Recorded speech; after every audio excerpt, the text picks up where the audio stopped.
Bonjour à tous. Nous sommes heureux d'être dans la présence du Seigneur ce matin. Alléluia. Et nous allons célébrer notre Dieu par des louanges et élever son nom par des cantiques et des adorations. Et j'aimerais vous exhorter avec ce passage de la Bible. C'est dans le psaume 149 qui dit « Louez l'Éternel, chantez à l'Éternel un cantique nouveau, chantez ses louanges dans l'assemblée des fidèles, qu'Israël se réjouisse en celui qui l'a créé, que les fils de Sion soient dans l'allégresse à cause de leur roi, qu'ils louent son nom avec des danses et qu'ils le célèbrent avec le tambourin et la harpe, car l'Éternel prend plaisir à son peuple, il glorifie les malheureux en les sauvant. » Amen. Et on va venir ce matin louer le Seigneur. On va justement le faire avec ce chant qui nous dit « Viens, ne tarde plus, adore ». Donc on va se mettre debout pour ceux qui le peuvent et on va le chanter en le déclarant « Oui, venons chanter et louer le Seigneur ». Amen.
les yeux. Ouvre les yeux de mon cœur, Père. Ouvre les yeux de mon cœur.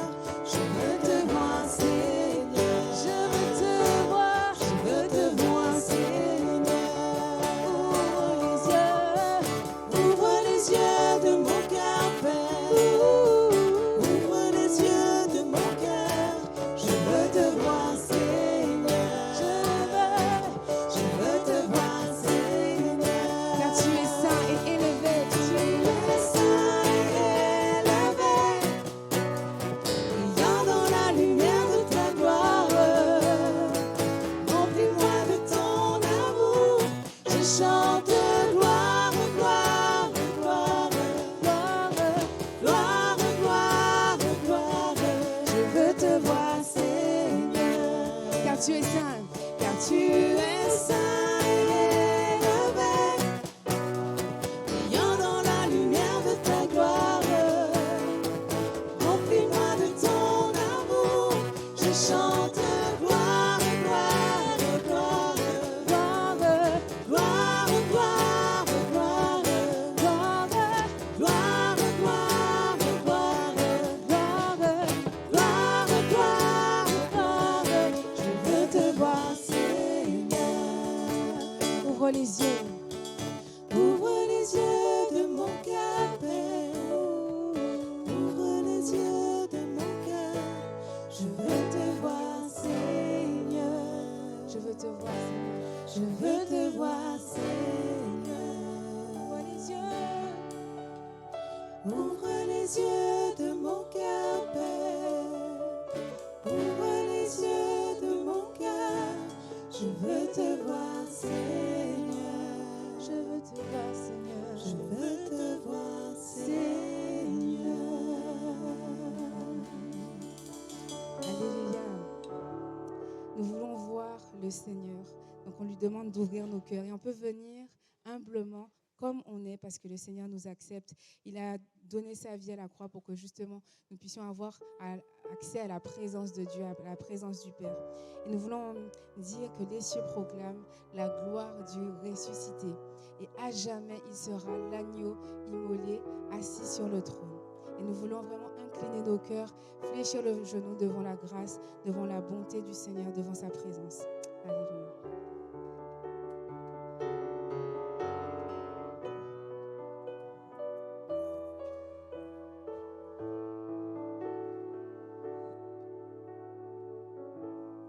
Les cieux proclament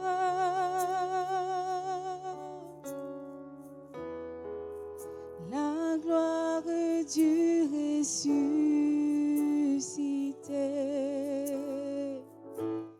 Rien n'est égal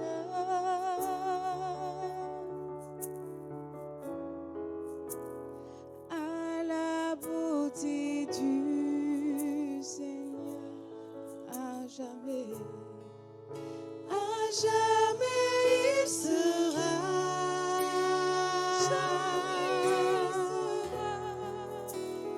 L'agneau sur le trône.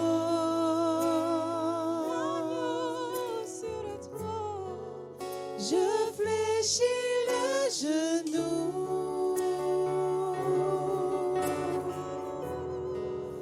pour l'adorer lui seul. Je veux chanter. Je veux chanter. Je veux chanter la gloire du ressuscité. L'agneau immolé.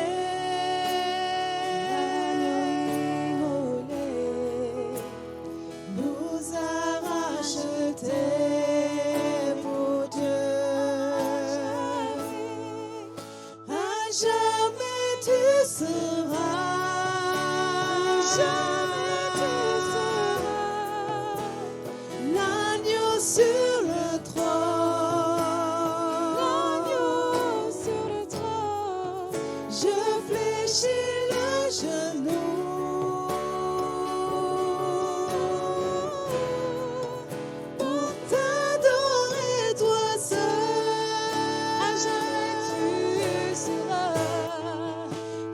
jamais tu seras, jamais tu seras l'agneau sur le trône, l'agneau sur le trône. je fléchis le genou, Fléchis le genou pour t'adorer toi seul.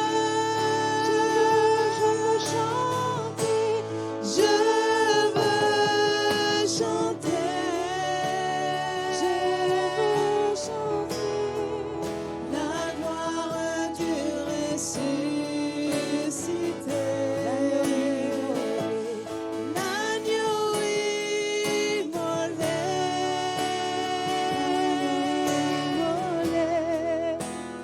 nous a rachetés pour Dieu. À jamais tu seras, À jamais tu seras,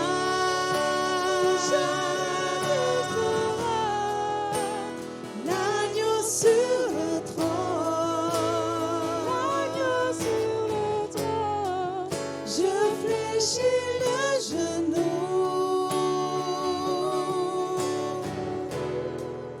pour t'adorer toi seul. À jamais tu seras, À jamais tu seras,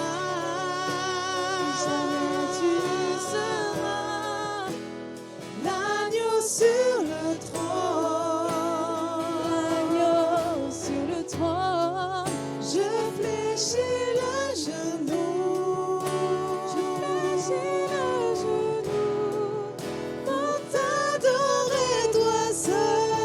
À jamais tu seras, jamais tu seras, jamais tu seras l'agneau sur le trône, l'agneau sur le trône.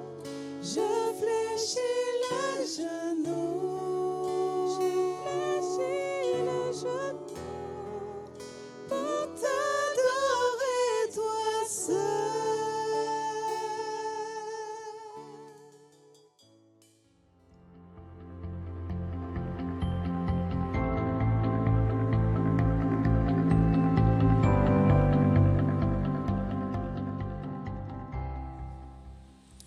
Bienvenue à tous. J'aimerais parler sur le pardon de la femme adultère, dans Jean chapitre 8, verset 1. Jésus se rendit à la montagne des Oliviers, mais dès le matin, il alla de nouveau dans le temple, et tout le peuple vint à lui. S'étant assis, il les enseignait. Alors les scribes et les pharisiens amenèrent une femme surprise en adultère, et, la plaçant au milieu du peuple, ils dirent à Jésus, « Maître, cette femme a été surprise en flagrant délit d'adultère. Moïse, dans la loi, nous a ordonné de lapider de telles femmes. Toi donc, que dis-tu » Il disait cela pour l'éprouver, afin de pouvoir l'accuser. Mais Jésus, s'étant baissé, écrivait avec le doigt sur la terre. Comme il continuait à l'interroger, il se releva et leur dit, « Que celui de vous qui est sans péché jette le premier la pierre contre elle. » Et s'étant de nouveau baissé, il écrivit sur la terre.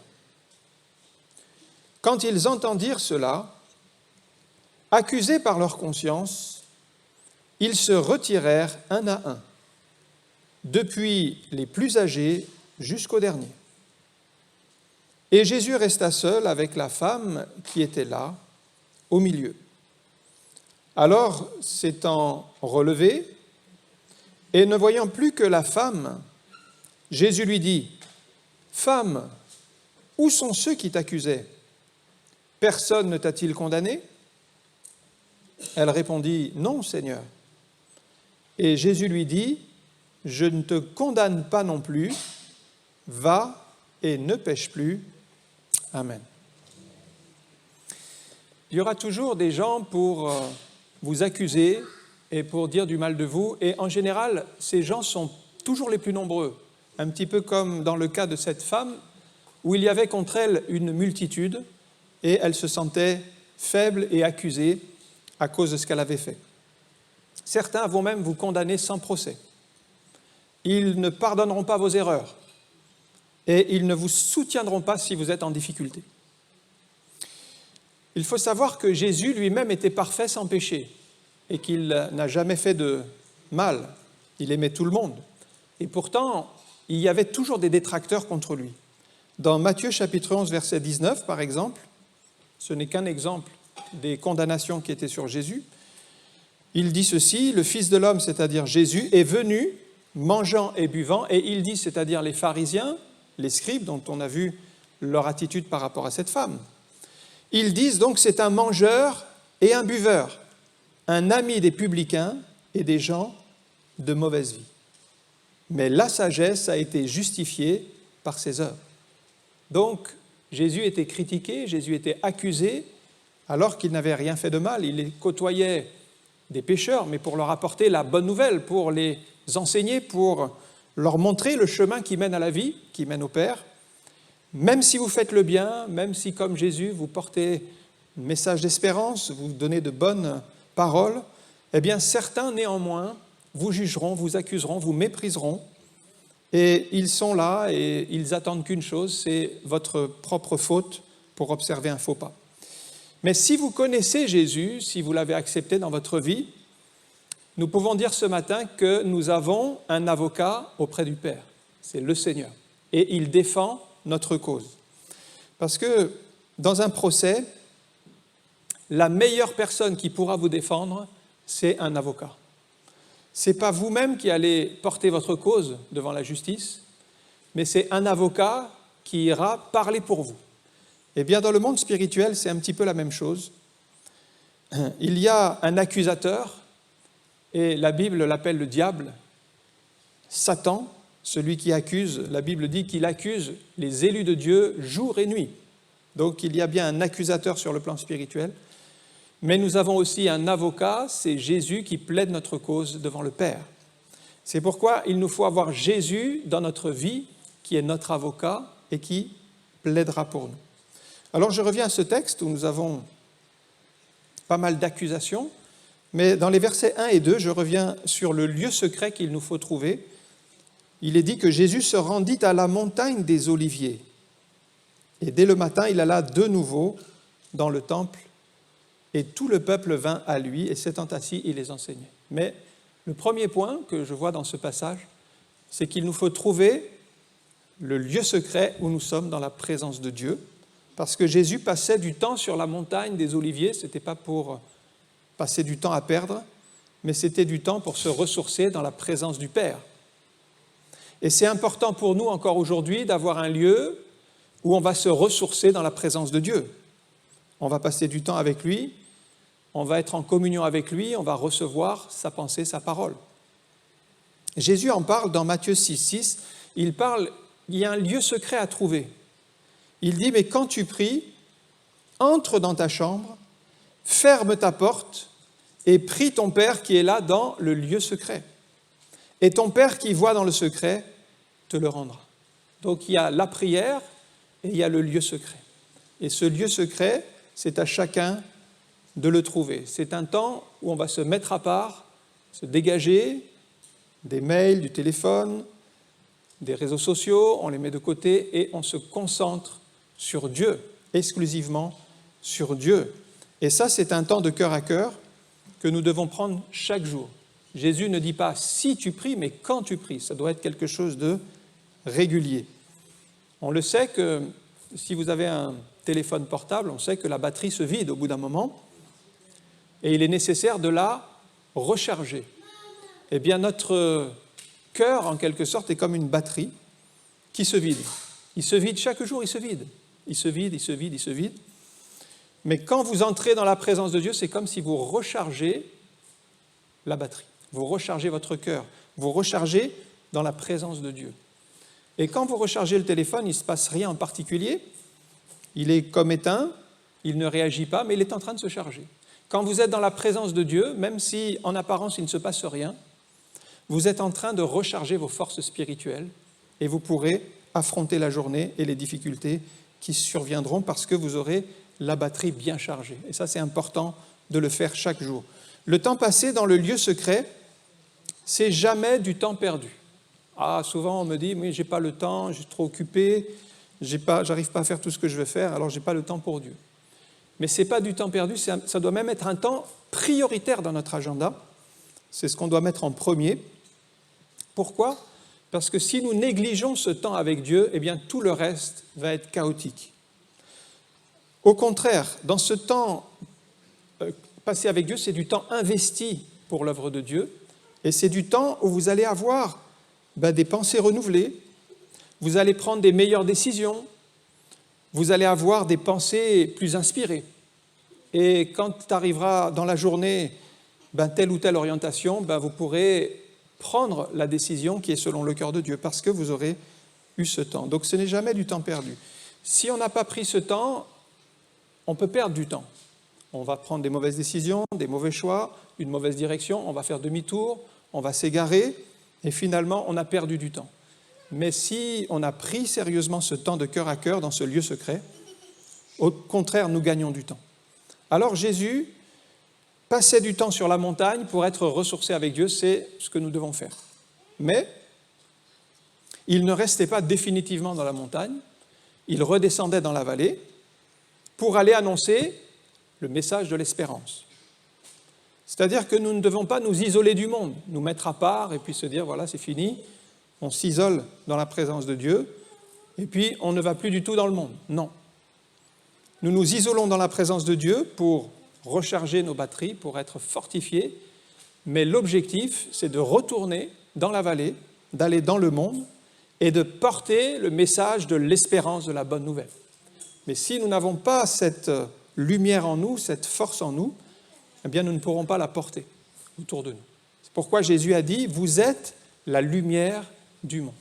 Chrétiens, nous sommes la lumière du monde. Et regardez Matthieu 5,16, il dit, c'est Jésus qui parle, que votre lumière, la lumière de qui ? La lumière des croyants, des enfants de Dieu. Que votre lumière luise ainsi devant les hommes, afin qu'ils voient vos bonnes œuvres. Et l'objectif, c'est qu'ils glorifient votre Père qui est dans les cieux, qu'on soit une source de témoignage. Ces gens vont avoir soif, ils vont voir dans la lumière, ils vont voir en vous la lumière, ils vont voir en vous quelque chose qu'ils n'ont pas, et ils vont avoir soif et ils vont chercher Dieu. Ça, c'est vraiment le témoignage que nous devons donner. Donc, passer du temps dans la présence de Dieu, oui, pour aller plus loin, pour aller dans le monde, pour briller de la lumière de Dieu et apporter l'amour de Dieu autour de nous. Donc, remarquez bien comment se passe ce passage, chapitre 8, verset 1. Ça commence par la montagne, ça commence par un cœur à cœur avec Dieu, ça commence par un temps de communion avec Dieu. Et ensuite, Jésus redescend dans la vallée, et c'est là où on arrive au verset 3. Et de suite, là, c'est les combats. Là, c'est les accusations. Là, c'est les défis. Mais si on ne prend pas le temps d'être renouvelé et ressourcé, comment allons-nous traverser les accusations, les défis, les soucis de cette vie ? Eh bien, nous serons abattus, nous serons perdus, nous n'aurons pas les réponses. Mais voyez, verset 3, de suite, les scribes, les pharisiens, et ça c'est spirituel, ils étaient là pour piéger Jésus, ils amènent une femme surprise en adultère, la placent au milieu du peuple et ils dirent à Jésus, « Maître, cette femme a été surprise en flagrant délit d'adultère. Moïse dit dans la loi de nous ordonner de lapider de telles femmes. Et toi donc, que dis-tu » Ah, ça c'était un piège pour le pousser à la faute. Les scribes et les pharisiens donc commencent par accuser cette femme surprise en adultère et ils l'amènent devant Jésus et le peuple, il y aura des témoins. Ce qu'a fait cette femme est mal et condamné par la parole de Dieu. Cette femme le savait, les pharisiens le savaient, Jésus le savait. Qu'était-il arrivé pour qu'elle commette l'adultère ? Nous ne savons pas. Qu'est-ce qui l'a poussée à se détourner de son mari ? Nous ne savons pas quelle était l'attitude de son mari à son égard pour qu'elle en arrive là. On n'a pas le contexte. Mais en tout cas, ce qu'on sait, c'est que le diable, il pousse toujours à la séparation, à la division, à la destruction des couples et des familles. Ça, c'est vrai encore aujourd'hui. C'était vrai à l'époque, derrière cet adultère, il y a toujours l'ennemi qui pousse à la division, au mensonge, à la séparation, à la destruction des familles. Mais il le fait d'une manière que ça paraisse positif. C'est-à-dire que le péché, ici en l'occurrence l'adultère, il va laisser entrevoir à cette femme un certain bonheur ou un certain plaisir à aller dans l'adultère. Et donc il tisse sa toile. Peut-être vous pensez, moi mon mari est dur avec moi, alors je serai plus heureuse avec ce collègue de travail. Il est bon avec moi, il m'invite au restaurant, il me fait des compliments, mais mon mari, il me critique, il me juge. Et donc, on va voir qu'une relation extra-conjugale est plus positive que la relation conjugale. Eh bien ça, c'est l'art du diable de montrer que le péché, c'est quelque chose de finalement positif. Et il agit comme cela pour déclencher dans les êtres humains cette volonté de rompre, de quitter une union conjugale pour aller dans une autre union. Satan, c'est le menteur et le père du mensonge. Alors toujours, il vous fera croire le péché, c'est pas grave. Et puis, il vous dira, tout le monde le fait. Ou alors, il vous dira, personne n'est parfait. Alors, on peut bien avoir des exceptions de temps en temps. Il est en train de tisser sa toile pour vous piéger. Alors, nous connaissons ses agissements. La Bible dit, nous n'ignorons pas ses desseins. Donc, ces desseins, ils sont clairs. C'est la destruction des couples, des familles, la destruction des relations conjugales, la séparation, le divorce, l'adultère, toutes ces choses-là, ils poussent dans cette direction. Et quand vous commettez une faute, il y aura toujours des gens pour vous critiquer, pour vous accuser. Ici, c'est les scribes et les pharisiens qui vont critiquer, qui vont accuser cette femme. Mais il y en a qui vont vous accuser pour vos erreurs. Ils vont vous dénigrer, ils vont peut-être même vous humilier en public, comme c'est arrivé pour cette femme, elle est humiliée en public. C'est-à-dire qu'ils n'auront aucune compassion pour vous. Moi, je remarque une attitude différente chez Jésus. On sait que Pierre était un des disciples du Seigneur, il aimait beaucoup le Seigneur, et il était orgueilleux. Il était un peu vaniteux, et il disait aux autres, même si tous t'abandonnent, il disait au Seigneur, tous t'abandonnent, moi je ne t'abandonnerai jamais. Il était un peu orgueilleux. Or, quand Jésus a été livré pour être crucifié, Pierre a abandonné le Seigneur comme les autres. Mais non seulement il a abandonné le Seigneur, mais à 3 reprises, il a dit, mais je ne connais pas cet homme. Donc 3 fois, il a renié le Seigneur. Et Jésus le savait. Mais quand Jésus a revu Pierre après sa résurrection, il a dit à Pierre, « Et toi, Pierre, m'aimes-tu ? M'aimes-tu » Et évidemment, Pierre avait renié, et il savait qu'il avait renié. Mais Jésus ne vient pas en lui montrant son péché, en lui montrant sa faute, et en l'humiliant devant tout le monde, pour le dénigrer, mais il est en train de renouer en lui quelque chose, une relation qui a été brisée. Et Pierre dit, oui, tu sais que je t'aime. Donc cette relation, elle est en train de se reconstruire. Alors Jésus lui dit, paie mes agneaux. Et à nouveau, Jésus lui demande, mais Simon Pierre, m'aimes-tu ? Et Pierre ne comprend pas pourquoi il lui pose 2 fois la question, mais il dit, oui Seigneur, tu sais que je t'aime. C'est étrange quand le Seigneur vous pose 2 fois la même question. Mais le Seigneur revient une 3e fois sur la même question. Simon Pierre, m'aimes-tu ? Et donc à chaque fois, Jésus lui dit, paie mes agneaux, paie mes brebis. Et là, Pierre ne comprend pas, une 3e fois, il dit, mais tu sais toutes choses. Eh oui, frères et sœurs, Jésus sait toutes choses. Et Jésus savait que Pierre avait renié le Maître. Mais Jésus n'était pas là pour le condamner, il n'était pas là pour l'humilier publiquement, mais il lui dit, paie mes brebis, paie mes brebis. Ça veut dire, Pierre, je te pardonne. Pierre, je te réhabilite dans ton ministère.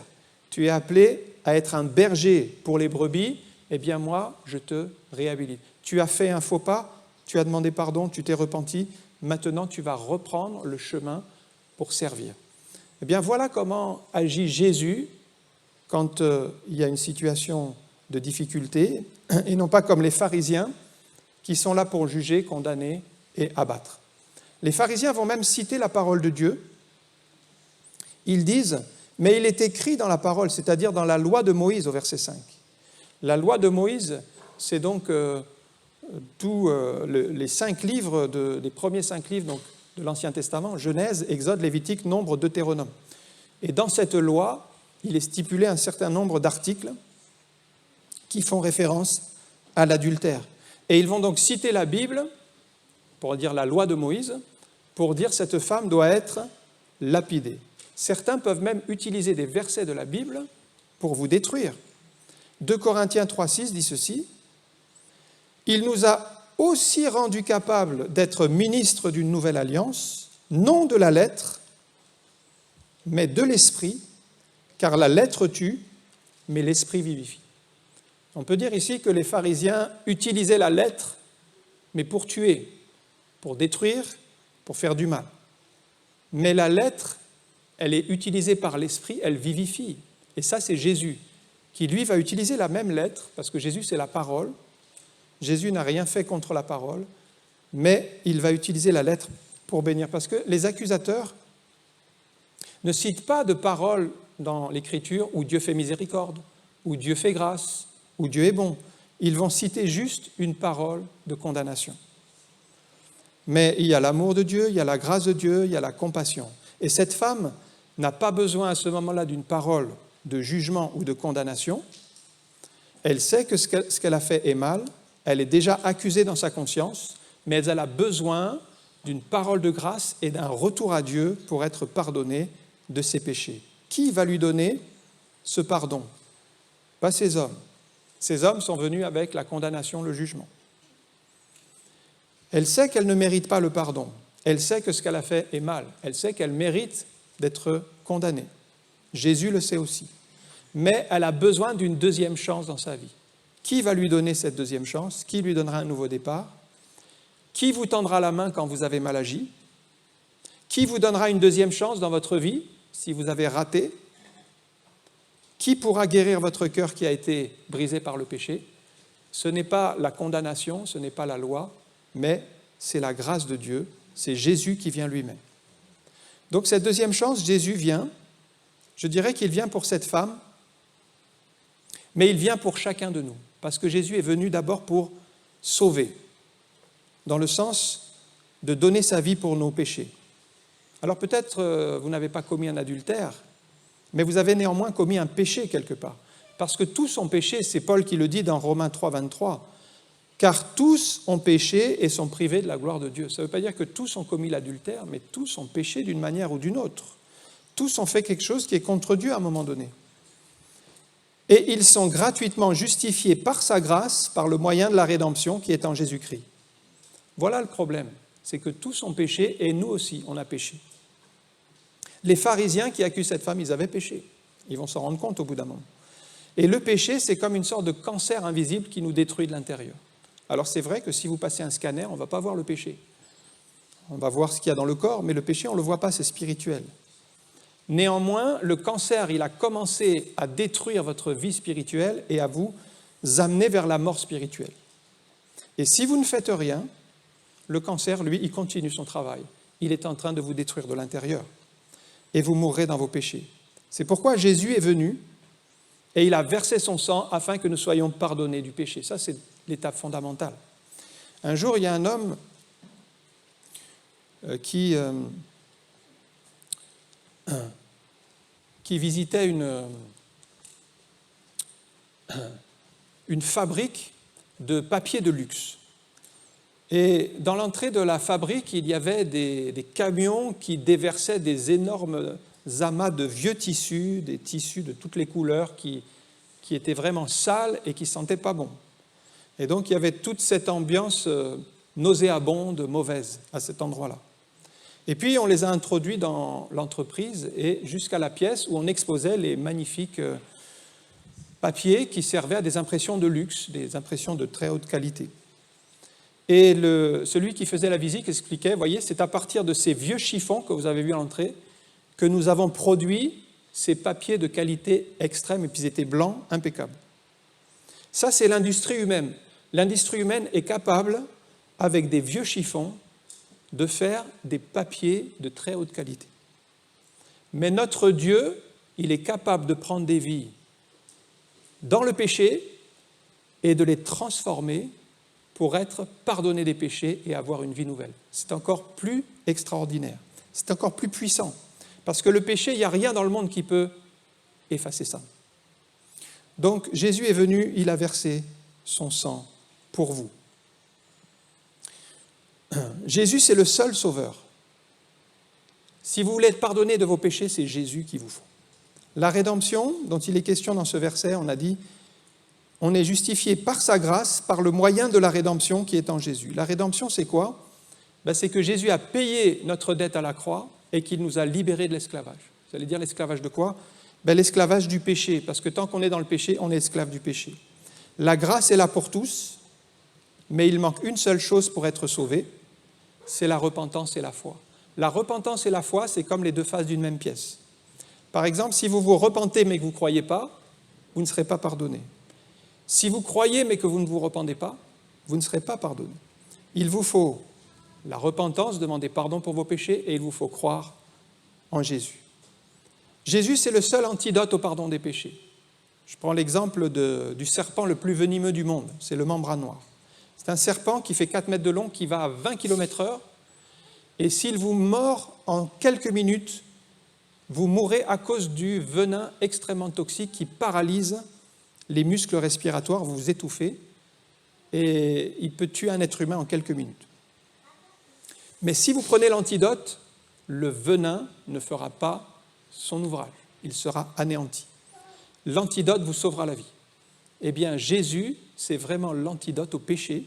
Si vous acceptez Jésus, le venin du péché ne vous détruira pas, mais vous aurez la vie et la vie éternelle. Ça, c'est la grâce de Dieu. J'arrive au troisième point, c'est le verset 6.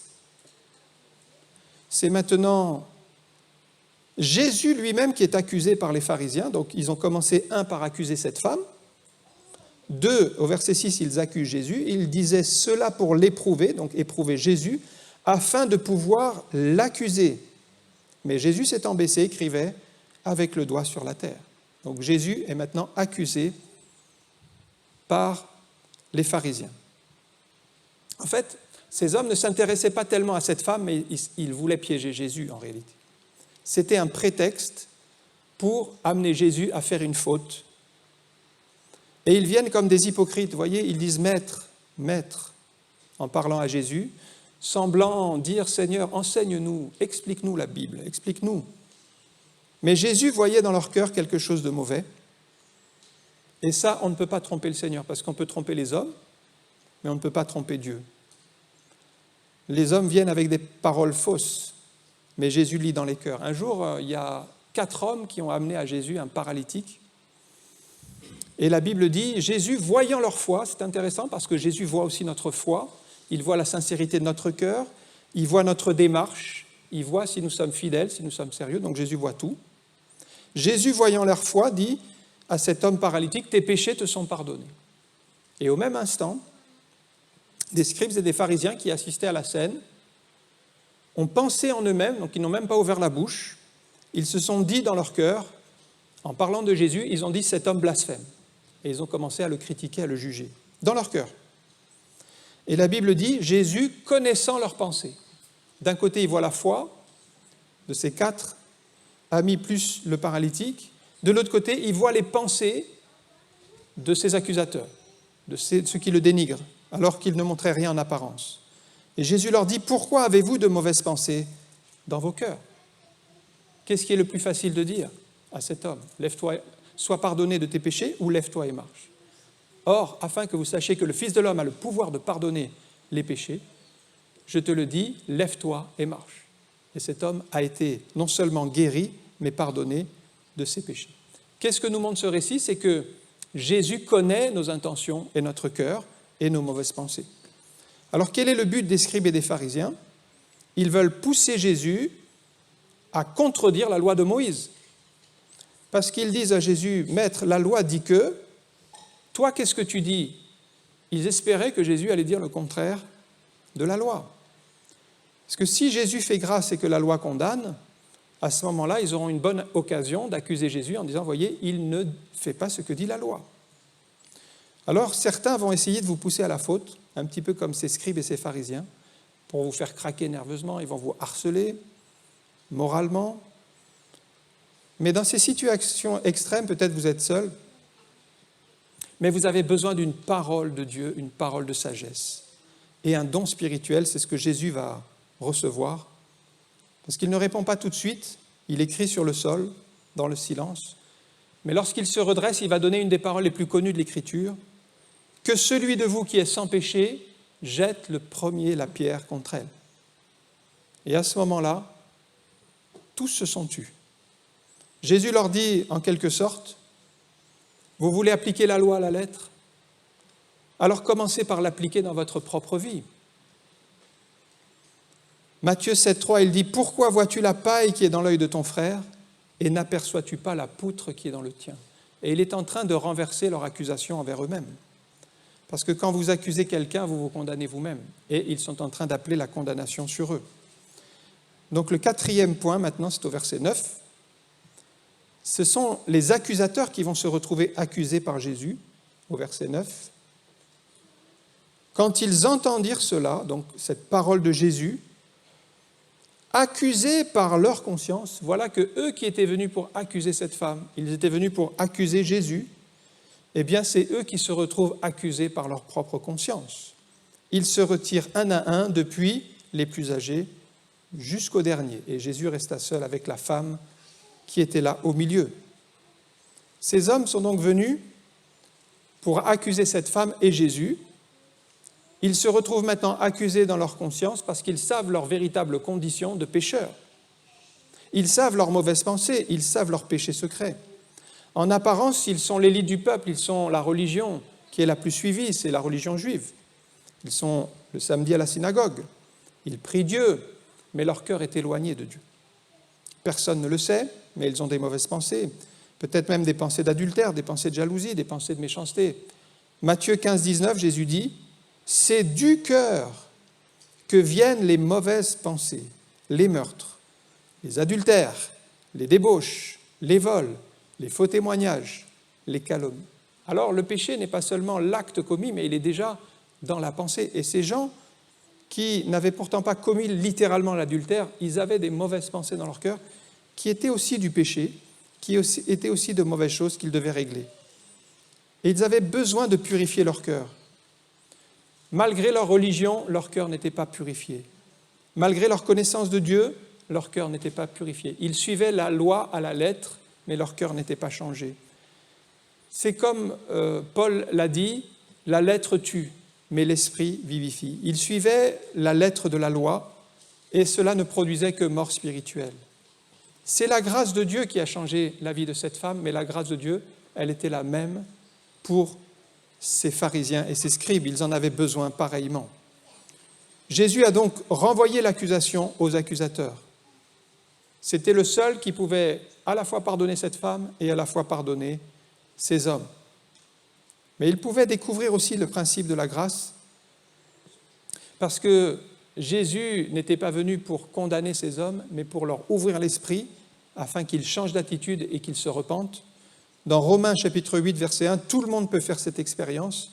Si vous acceptez Christ comme Sauveur et Seigneur, la Bible donne cette promesse, il n'y a donc maintenant aucune condamnation pour ceux qui sont en Jésus-Christ. Le diable vous accusait, les hommes vous accusaient, ils ont fait du mal, mais si vous êtes en Jésus-Christ, il y a un avocat, il y a quelqu'un qui plaide pour nous, la condamnation est anéantie, vous êtes en Jésus-Christ, vous êtes pardonnés, vous êtes lavés, vous êtes livrés. Ces gens ne le savaient pas, mais ils étaient aussi accusés. Ils se croyaient supérieurs, mais ils avaient besoin de la même grâce que cette femme. Cette femme, finalement, en a goûté l'expérience, elle a été pardonnée de ses péchés, tandis que ces hommes sont repartis chez eux, pécheurs, même si, en apparence, ils étaient toujours pareils. Ils n'ont pas changé d'attitude. Un 5e point, c'est le verset 10. Les versets 10 à 11, c'est maintenant la restauration de la femme, parce que Jésus ne se contente pas de la pardonner, mais il va la relever. Le verset 10, « Alors, s'étant relevé, et ne voyant plus que la femme, Jésus lui dit, « Femme, où sont ceux qui t'accusaient ? personne ne t'a-t-il condamné? Elle répondit, non, Seigneur. Et Jésus lui dit, je ne te condamne pas non plus, va et ne pêche plus. Jésus n'est pas venu pour vous condamner, mais pour vous pardonner de vos péchés. C'est le seul qui est habilité pour le faire. Il était seul à être sans péché. Et quand Jésus vous dit « je ne te condamne pas non plus », c'est qu'il a porté votre péché. Tite 2,11 dit « car la grâce de Dieu, source de salut pour tous les hommes ». Jésus, c'est la source de salut, non pas simplement pour une partie de l'humanité, mais pour tout être humain. Elle a été manifestée en Christ. Seul Jésus peut donner un nouveau départ dans votre vie. Alors Jésus demande à cette femme une chose. Maintenant que tu es pardonné, il lui dit « va et ne pêche plus ». Ça veut dire ne continue pas dans cette vie de débauche, dans cette vie de péché. Jésus ne vous fera pas grâce pour vous pardonner vos péchés et vous laisser dans le péché, mais il vous dira « quitte cette vie de péché, quitte cette vie d'adultère, quitte cette vie de débauche, quitte cette vie qui est loin de Dieu et marche dans les voies du Seigneur. » Parce que Jésus n'est pas simplement venu pour vous pardonner de vos péchés, mais il a pour vous un projet pour votre vie, un projet de bonheur, un projet de bénédiction. Et il sait très bien que si vous restez dans vos péchés, vous ne pourrez pas être heureux et vous ne pourrez pas vivre la vie que Dieu a pour vous. Donc cette femme a bénéficié de ce conseil, va et ne pêche plus, ne retourne plus dans l'adultère, retourne avec ton mari, réconcilie-toi, reforme ce foyer. La grâce de Dieu n'est pas une excuse au péché. Ce n'est pas une justification du péché. Jésus lui dit, tu es pardonné, oui, tu es lavé, oui, mais maintenant garde-toi pur. Tu as la prière, tu as la parole, tu as tout ce qu'il faut pour marcher dans les voies du Seigneur. Alors Paul nous recommande d'entretenir notre esprit de 8 choses.